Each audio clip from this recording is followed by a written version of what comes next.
All right, let's bring in now Alabama Republican Senator Katie Britt.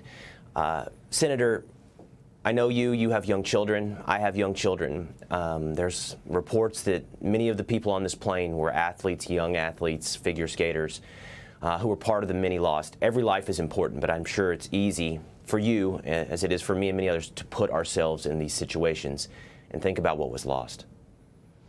Well, I mean, you said it. That's it. I mean, as a mom, when you see something like this happen, your heart just breaks, because you know that there are people's children on this flight, there are moms on this flight, there are people that will no longer be able to share their lives with their loved ones as a result of this. And so our hearts and prayers are with these victims' families. And obviously, I have full confidence that President Trump, along with Sean Duffy, will work with partners to get to the bottom of this. But at the end of the day, we know that nothing fills the void that's left here. I mean, as I fly in and out of this city every week, and to your point about children, my daughter came and joined me a few weeks ago and flew in on a nighttime flight by herself. And it is truly gut-wrenching and heartbreaking to think about what these families are going through, and let them know that we in America firmly stand with them. And as President Trump said, I believe that these individuals are being embraced by our good Lord and Savior Jesus Christ now. Well, Senator, we heard directly from the President. We also heard from the Secretary of Defense and the Secretary of Transportation and the Vice President that after a moment like this, we're going to refocus all of our federal institutions on making sure that we hire the best of the best for every job.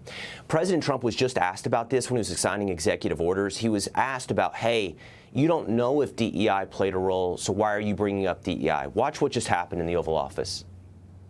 Incompetence might have played a role.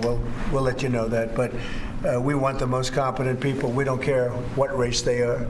We want the most competent people, especially in those positions. And you're talking about extremely complex things.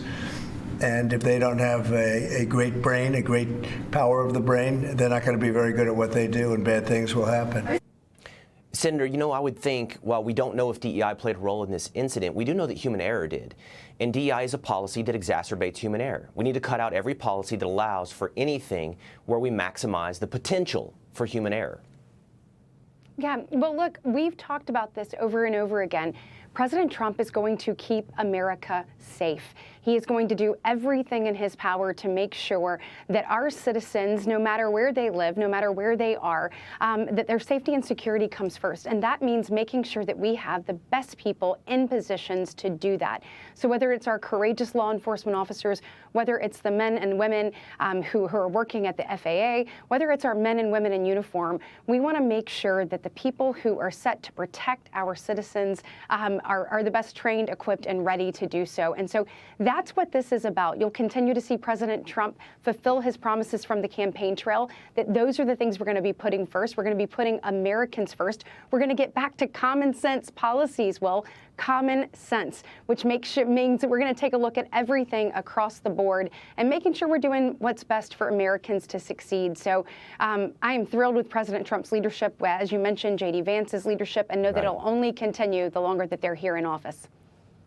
And I know you were there today during the confirmation hearings for Kash Patel. So we'll keep an eye on all of these cabinet nominees. Thank you, Senator Britt, so much for being with us today.